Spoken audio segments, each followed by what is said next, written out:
한 주 평안하셨습니까? 5월은 가정의 달입니다. 따뜻한 날씨에 산과 들로 나들이를 떠나며 가족과 좋은 시간을 보내는 기간입니다. 그러나 어떤 사람들에게는 5월이 참 힘든 계절이기도 합니다. 저는 매년 5월 꽃가루, 황사 알러지로 참 힘든 시간을 보냅니다. 매년 그렇습니다. 다행히 올해는 4월, 5월에 황사가 거의 없어서 조금 나을 것이라 생각을 했는데 그래도 알러지의 때가 왔다는 것이 몸이 기가 막힐 정도 정확히 알아서 지난주도 그렇고 이번 주도 그렇고 목소리가 좀 잠겨 있습니다. 알레르기 때문에 그렇습니다. 그래도 예배를 진미하지 못할 정도로 심하지는 않아서 다행이기는 한데 그래도 참 이 기간에 힘들어하는 사람들이 참 많다는 것을 짐작하고 있습니다. 건강은 한번 잃으면 다시 찾기 어렵습니다. 다들 건강에 각별히 유의하시길 바라며 아침 저녁으로 쌀쌀한 날씨에 또 감기도 조심하시길 바랍니다. 오늘은 그리고 어버이주일입니다. 요즘은 가정 환경이 참 다양하고 복잡하기 때문에 부모님의 은혜라는 말을 쓰는 것이 조심스럽게 느껴질 때가 꽤 많습니다.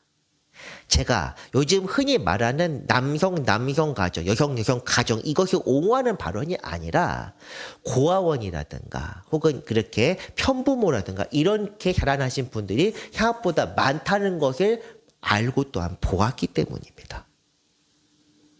그렇지만 우리는 누군가를 통해서 이 땅에 태어났고 또 여러 사람들의 도움과 사랑으로 지금까지 자라왔음을 기억해야 합니다. 저도 부모님께 연락드리고 안목도 여쭙기는 하지만 가끔 소홀해질 때를 있으면 생각합니다. 사실 가끔이 아니라 꽤 자주입니다. 이 자리를 빌려 죄송하다는 말씀을 전합니다. 여러분도 여러분을 사랑하는 분들을 향해 감사 인사를 전하는 것 매우 중요합니다. 우리가 눈에 보이는 사람을 사랑하고 그들에게 감사할 수 있어야 보이지 않는 하나님을 사랑하고 그 뜻에 따를 수도 있습니다. 주 안에서 언제나 은혜와 사랑이 넘치는 부활 생명의 능력을 사랑하는 모든 성도 되시기를 바랍니다. 고린도전서 강의 13번째 시간으로 이제 4장 말씀이 시작되었습니다. 4장 첫 부분은 3장에서 잠시 언급된 내용, 사역자들에 관한 주제로 이야기가 전개됩니다. 오늘 말씀 1절 한번 보겠습니다. 사람이 마땅히 우리를 그리스도의 일꾼이요 하나님의 비밀을 맡은 자로 여길지어다. 우리라고 되어 있는데 우리는 사도 바울을 포함한 사역자들을 가리킵니다. 지난 시간 3장에서 사도는 성도들에게 이런 사역자들이 다 성도에 속해 있기에 사람을 자랑하거나 집착할 이유가 없다고 강조했습니다. 이 사역자들, 우리라고 지식된 이 사역자들은 그리스도의 사명을 받아 일하는 사람들입니다. 3장 앞부분에도 비슷한 표현이 있습니다. 그런즉 아볼로는 무엇이며 바울은 무엇이냐? 그들은 주께서 각각 주신 대로 너희로 하여금 믿게 한 사역자들이니라. 믿게 했다 이렇게 되어 있습니다. 믿음을 갖도록 도와준 사람이 바로 이런 사람들이다. 성경은 그렇게 말씀합니다. 사람은 다 각자의 사명을 자각하고 그대로 순종하며 살아가야 합니다. 이것은 어떤 사람이나 마찬가지입니다. 하지만 사역자들은 특별히 그리스도의 복음을 위하여 애써야 할 책임이 있습니다. 다시 본문으로 돌아와서 이 1절 말씀을 세번역 말씀으로 한번 보겠습니다. 사람은 이와 같이 우리를 그리스도의 일꾼이요 하나님의 비밀을 맡은 관리인으로 보아야 합니다. 비밀을 맡은 관리인이다. 비밀 창고를 지키는 창고 지키다. 이렇게 하는 게 이해하는 게 훨씬 도움이 될 것 같습니다. 비밀은 무엇입니까? 사실 2장에도 비밀이라는 내용이 나와 있는데 그 비밀, 하늘의 신령한 지, 곧 복음을 가리킵니다. 다시 말해 바울, 아볼로, 베드로 이런 사역자들은 복음을 전하고 십자가의 도로 사람들을 훈육하며 길러낼 책임을 맡은 사람들이다. 그런 사명을 가진 사람들이다. 그런 뜻입니다. 주님께서는 각 사람에게 사명을 부여하시고 이것을 순종하는 사람들을 통해 주님의 뜻을 이루십니다. 따라서 사명을 맡은 사람들이 온전히 따라야만 복음이 꽃을 피울 수 있습니다. 2절 말씀으로 이어집니다. 그리고 맡은 자들에게 구할 것은 충성이니라. 맡은 자들에게 구할 것이 충성이다. 사실 이 구절은 오늘 본문에 나와 있는 사역질에 관한 말씀보다는 다른 의미, 아니 다른 의도로, 다른 저의로 사용됩니다. 교회에서 직분자들을 세우면서 교회 충성, 맹세, 서약, 지나친 표현이어서 죄송합니다만 제가 교회에서 일하면서 직분자 교육이나 혹은 직분자 어떤 안수식이나 이런 것들을 보면서 받은 느낌이 대강 비슷합니다. 충성, 맹세, 서약, 집사, 권사, 장로 그리고 목회자. 사실 이 2절 말씀의 원문의 뜻은 상당히 다릅니다. 세번역으로 보면은 제 말이 무슨 뜻인지 조금 더 분명해질 것입니다. 같이 한번 읽힙니다. 이런 경우에 관리인에게 요구하는 것은 신실성입니다. 즉 관리인, 비밀을 맡은 창고지기. 주님께서 그들에게 은혜와 사랑, 관리인, 복음을 맡은 사람에 요구되는 것이 신실성이다. 신실하면 무엇입니까? 변치 않는 것. 보통 하나님의 속성을 잘 알려져 있습니다. 변함없고 끝까지 그 모습을 유지하는 것을 뜻하는 것이 신실함인데 주님께서 우리에게 신실하신 것처럼 사람도 주님의 사명을 깨닫고 받은 사명에 끊임없이 변함없이 순종하며 살아가는 것. 이것이 바로 신실한 사람이며 주님의 복음을 맡은 사람에게 요구되는 품성입니다. 하나님께서 우리에게 신실하신 것처럼 우리도 하나님께 신실하게 하는 것, 이것이 충성, 신실함, 이런 뜻이라는 것입니다. 그런데 요즘 직분자를 세우는 것, 그래, 신실함, 충성 이런 것 이야기하는 것 좋습니다. 그런데 직분자를 세우는 모습이 어떻습니까? 사실 우리가 교회에서 사용하는 직분의 의미도 제대로 모르는 사람들이 꽤 많습니다. 집사가 성경에 나와 있습니다. 집사는 스데반을 비롯한 7사람이 처음에 세워졌으며 교회에서 중요한 임무를 맡는 사람들이라고 되어 있는데 이 집사, 스데반을 비롯한 사람들은 안수하는 것을 제외하고 모든 사역을 하고 또 성경에 충만한 사람들이었다. 성경은 그렇게 기록합니다. 요즘으로 따지면 복음 전하는 것과 안수를 제외한 일을 맡는 사람, 곧 수련 과정에 있는 예비 목회자들을 뜻합니다. 준목, 그리고 강도사, 수련 목회자, 혹은 부교육자도 여기에 속합니다. 그리고 권사, 권이란 권면이라는 그 뜻의 권인데 도울 권자입니다. 연약한 사람들을 북돋아주고 위로하는 역할을 하는 사람들입니다. 한국교회, 다른 나라에 권사라는 것이 없습니다. 한국교회 초기에 이 쪽복음, 그때 당시 성경을 들고 다니는 것이 이게 어떤 성경 금서처럼 되어 있기 때문에 쪽복음에서 성경을 페이지별로 이렇게 폼에 넣고 다니면서 이 성경 말씀 일부를 가지고 수레하면서 복음을 전하고 많은 사람을 돕는 사람들을 권서라고 불렀습니다. 글을 가지고 돕는다고 해서 권서라고 불렀는데 여기서 나온 직분이 바로 권사입니다. 장로야 교회 어른이란 뜻인데 최근에는 교회 중직을 맡은 사람이라는 의미로 더 많이 사용됩니다. 그래서 감리교 어떤 법에서도 장로를 40세 이상은 세울 수 있다고 하는데 제가 40세입니다. 보면은 그렇게 저 정도 되는 나이가 장로를 할 수 있다는 것 저는 솔직히 잘 모르겠습니다. 어쨌든 이런 직분들이 세부화되고 많아진 이유는 사실 교회 일이 더 많아졌기 때문입니다.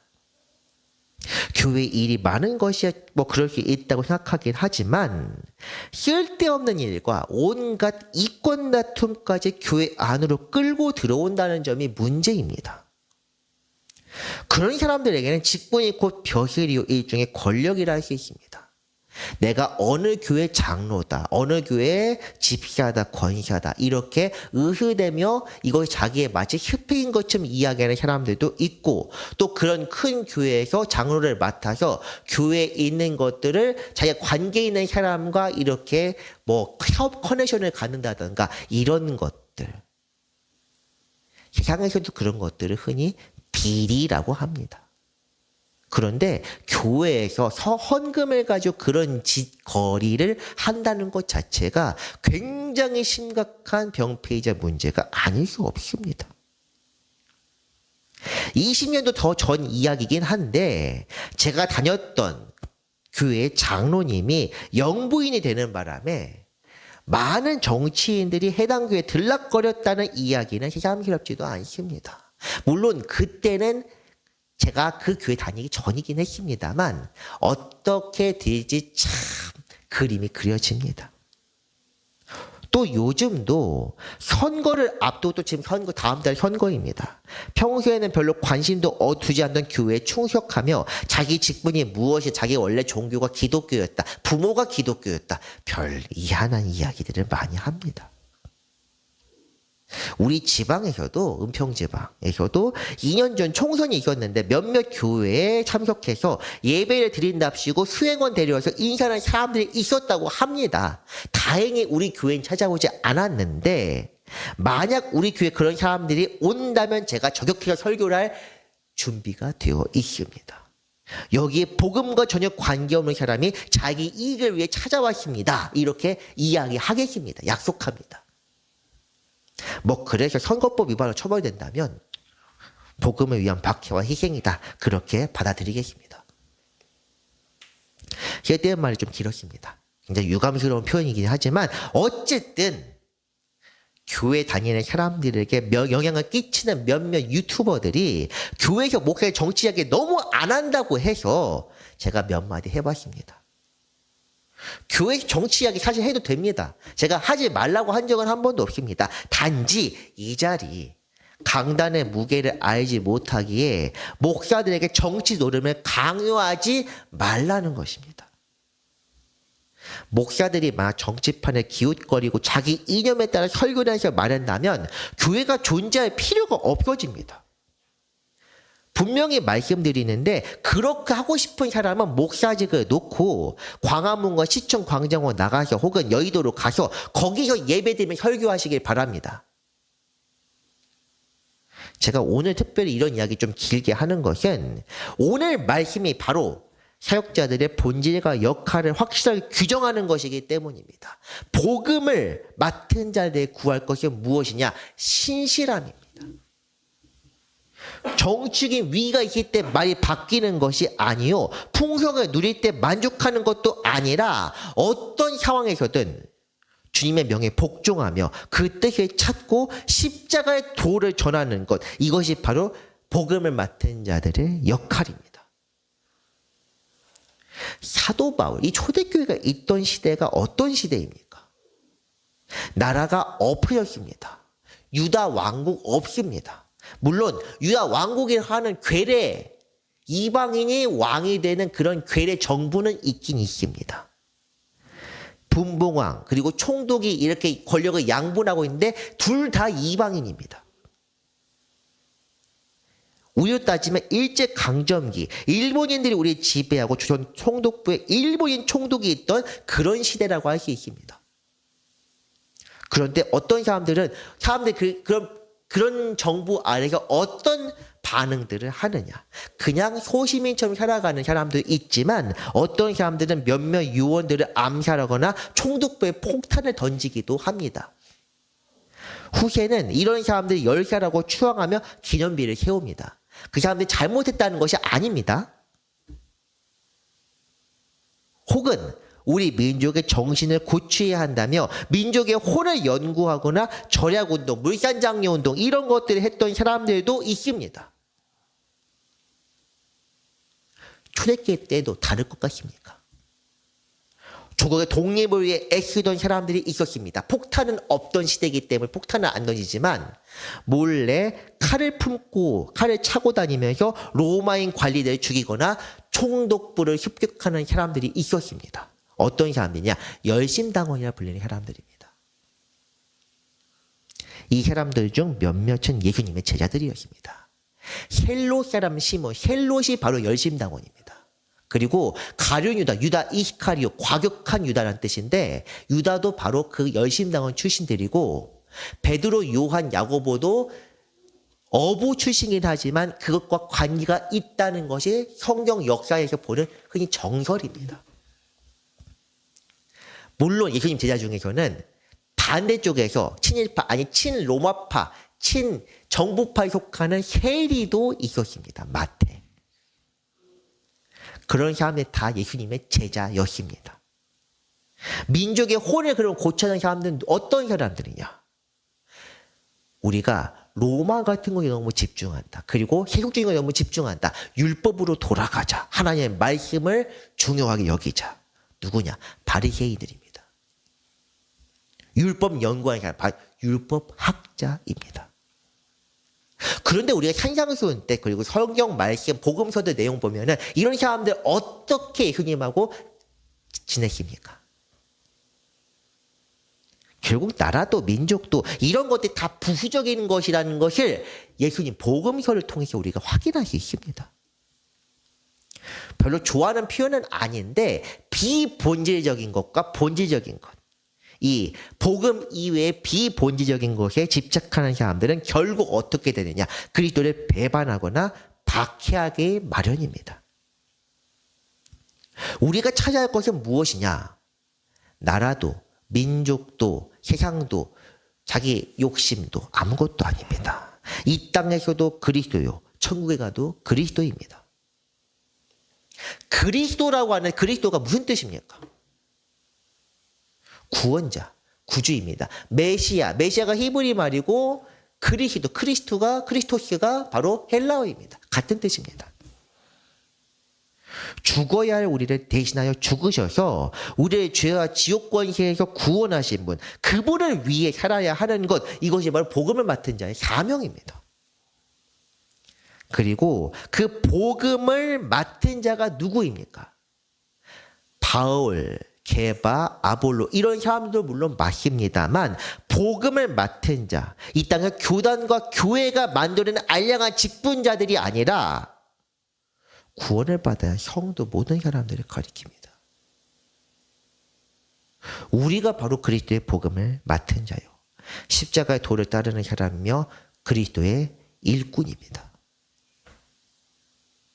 이런 사람은 세상의 가치를 따르지 않습니다. 세상 사람들의 시선도 신경 쓰지 않습니다. 제가 세상 사람들의 신경 썼다면 이 방송 예배 드릴 때 좋은 말들 어떻게든 아름답게 포장해서 직분자들도 훌륭하고 뭐 또 훌륭하고 교회도 훌륭하고 다들 정치인이 하는 다들 신념을 가지고 살아가는 이렇게 얘기했을 것인데 제가 이렇게 얘기합니다. 주님 이외의 것들은 다 지옥 자식들입니다. 우리도 지금 다른 것에 마음이 콩밭이가 있다면 우리도 지옥 자식입니다. 오직 하나님께서 우리를 어떻게 보시는지 우리가 복음대로 살고 있는지만 염두에 두며 살아가야 하며 그것이 바로 성도의 본분입니다. 3절 말씀 보겠습니다. 같이 읽습니다. 너희에게나 다른 사람에게나 판단받는 것이 내게는 아주 작은 일이라. 나도 나를 판단하지 아니하노니. 아멘. 판단, 비판. 산상수훈 7장 첫 부분에도 이 주제의 말씀이 있었습니다. 비판하지 말라. 이것은 어떤 일을 생각하고 재단하며 법정에 세운다는 그 법정 용어입니다. 비판 자체가. 세번역을 보면 조금 더 명백하게 표현되어 있습니다. 내가 여러분에게서 심판을 받든지 그냥 법정에서 심판을 받든지 나에게는 조금도 문제가 되지 않습니다. 그뿐만 아니라 나도 나 자신을 심판하지 않습니다. 내가 재판을 받는다고 해도 전혀 문제되지 않는다. 이상하게 요즘 사람들은 나는 결백하다, 죄가 없다 하면서도 재판을 이렇게 저렇게 피합니다. 그런데 사도 바울은 어떤 재판도 문제되지 않는다고 합니다. 법정에 서서 나아간다고 해도 왜냐? 세상의 판결이 자신에게 어떤 결과를 내리든 그것에 주목하지 않기 때문입니다. 이때 당시 재판장이 어떤 느낌인지 아십니까? 예수님을 믿는다는 이유만으로 부당한 판결을 받습니다. 예수님도 그랬습니다.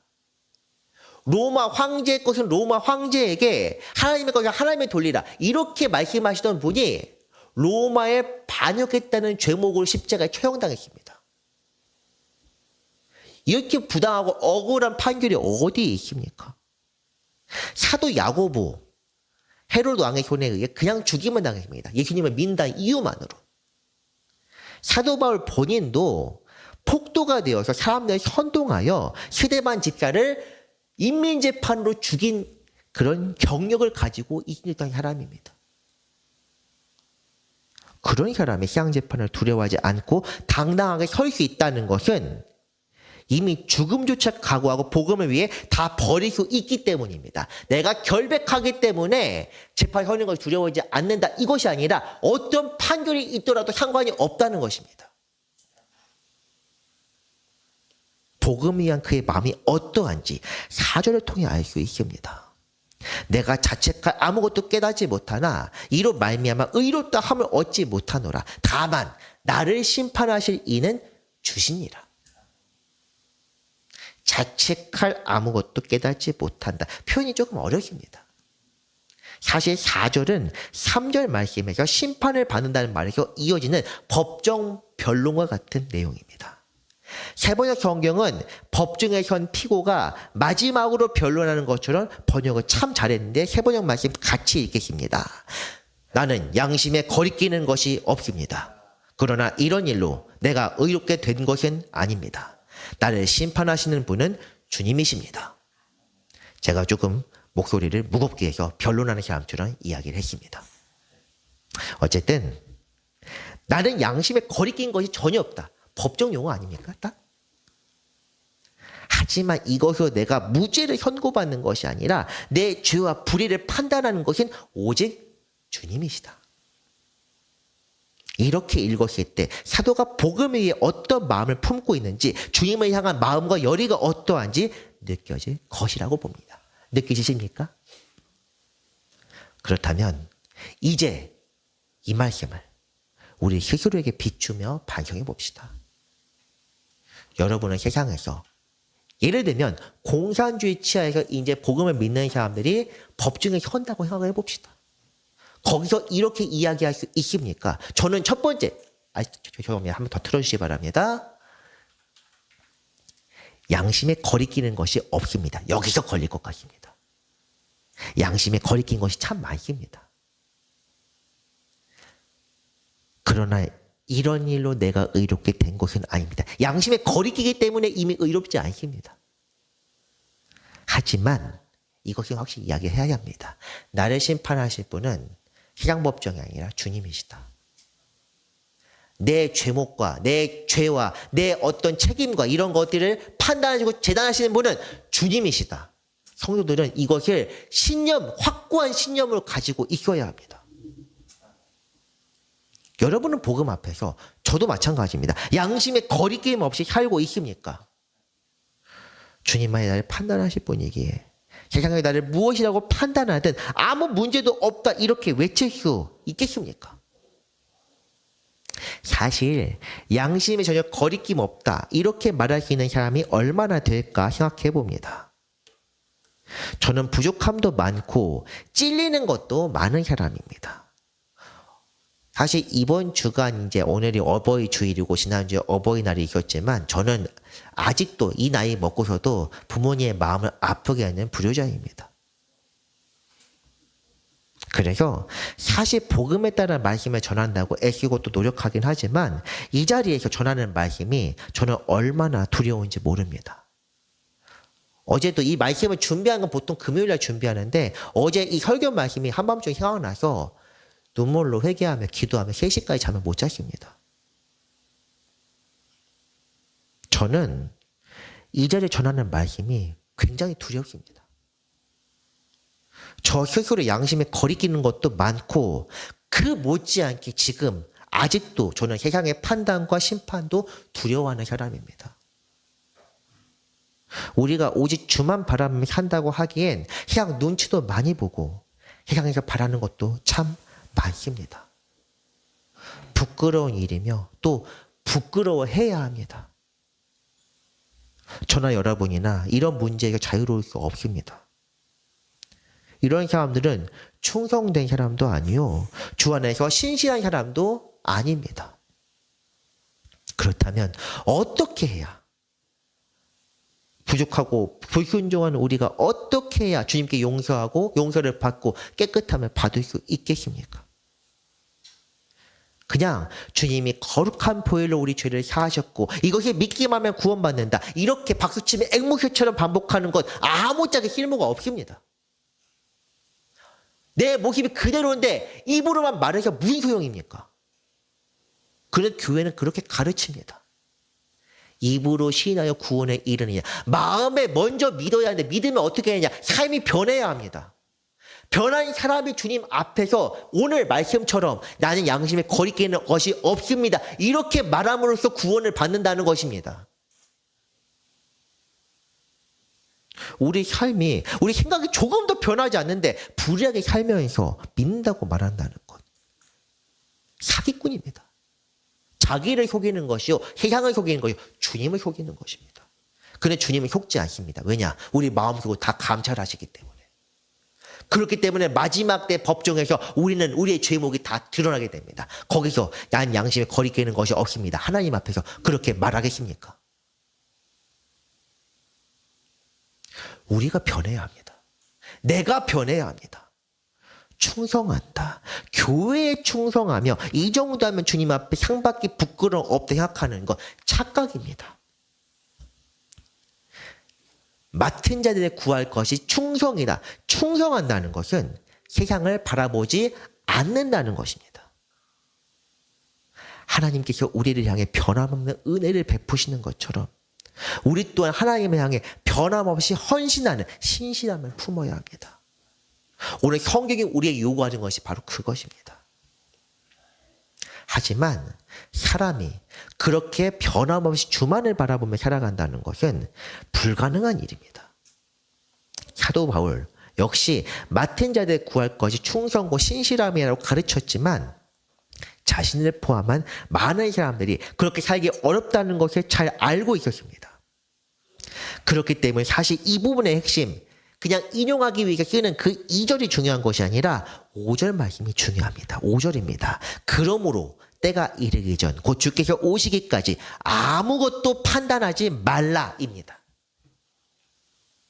그가 어둠에 감추인 것들 드러내고 마음의 뜻을 나타내신다. 제가 아까 드린 말씀이 바로 이것입니다. 마음의 뜻까지, 속에 있는 깊은 것까지 다 감찰하시는 분께서 다 드러내십니다. 만천하에 내 죄목이 이러하다고 쭉 보이십니다. 그때 각 사람에게 하나님으로부터 칭찬이 있기래야. 칭찬받을 사람 누구입니까? 지난 시간 말씀드렸던 것처럼, 아니 2주 전에 말씀드렸던 공적이 불타지 않는 사람인데 그럴 사람이 어디에 있습니까? 아무것도 판단하지 말라. 비판을 받기 싫다면 비판하지 말라. 주께서 산상통을 통해서 그렇게 말씀하셨습니다. 하나님의 때가 이를 때까지, 이르기 전까지 우리는 각자 사명을 생각하며 사명에 따라 살고 충성해야 합니다. 그것으로 충분합니다. 누가 어떻게 되고 누가 무슨 일을 하며 사탄에 속했는지 귀신에 속했는지 주님에 속했는지 그렇게 따지고 판단할 필요가 전혀 없습니다. 심지어 주님께서는 같은 제자들 사이에서도 쓸데없는 판단을 금하십니다. 좌우편에 앉는 자가 누구냐 뿐만 아니라 이런 것도 있습니다. 이에 베드로가 그를 보고 예수께 여짜오되 주님, 이 사람은 어떻게 되겠사옵나이까? 그가 누굽니까? 요한복음에서 사랑하신 제자라고 기록된 사도 요한으로 흔히 잘 알려진 제자입니다. 베드로와 함께 주님을 따라온 다른 제자를 보고 베드로가 묻습니다. 주님, 제 마지막은 어떻게 될지 알겠는데 그렇다면 이 사람은 어떻습니까? 그러자 주님이 말씀하십니다. 내가 올 때까지 그를 머무게 하고자 할지라도 내게 무슨 상관이냐? 너는 나를 따르라. 그런데 베드로는 이 말씀을 이해하지 못했습니다. 너는 나를 따르라가 핵심인데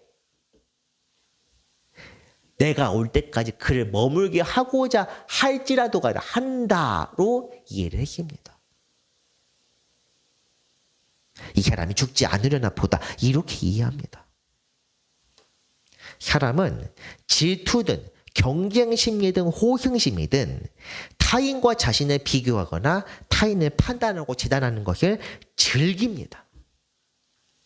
즐긴다는 것이 조금 이상하게 들릴지 모르겠지만 이렇게 비교하는 것이 모든 사람의 특징입니다. 인간이라면 비교합니다. 공동체에서 가까운 사람에게로 더욱 심합니다. 형제 자매 간에도 그렇고 친구라도 마찬가지입니다. 우리도 그렇습니다. 만약 비교하는 마음과 서로 이렇게 맞대는 그런 마음이 없다면 분쟁하거나 말다툼하고 그럴 일이 전혀 없을 텐데 우리는 아직도 다투고 싸웁니다.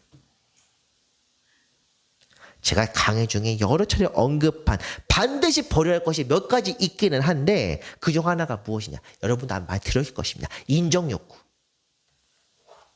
인정욕구야말로 정말 타인과의 비교나 타인을 의식하지 않으면 나올 수 없는 인간의 심리입니다. 아주 죄악된 심리입니다. 누군가와 비교하고 타인 이상의 존재가 되고자 하며 타인의 관심을 받고 인정에 존경 때론 흉배받기를 바라는 사람들. 세상적이고 정욕적이며 마귀적입니다. 하지만 문제는 이런 인정 욕구뿐 아니라 타인에 대한 불효란 생각이 모든 사람에게 있다는 점입니다. 신경 쓰지 않습니다. 저는 괜찮습니다. 그럼 아무것도 아니에요. 이렇게 말한다고 해서 신경 쓰지 않는 것이 아닙니다. 본능적으로 사람은 타인의 시선에 영향을 받고 또한 자기 시선으로 타인을 판단합니다. 거의 본능과도 같습니다.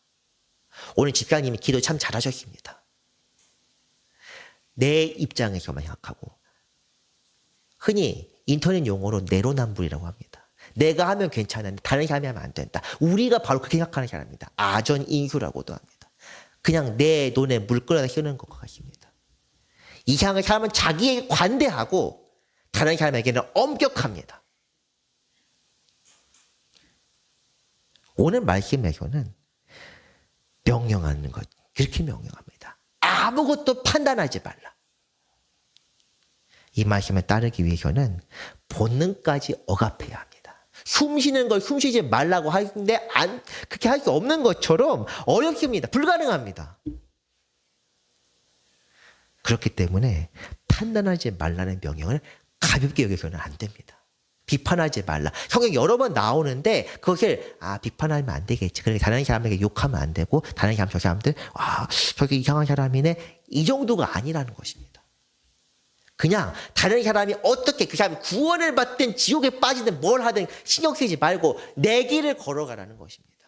그런데 왜 자꾸 다른 사람을 판단합니까? 제가 지금 설교단에서 이야기하는 사람들에 대해서 이야기하는 것은 제가 스스로 판단하는 것이 아닙니다.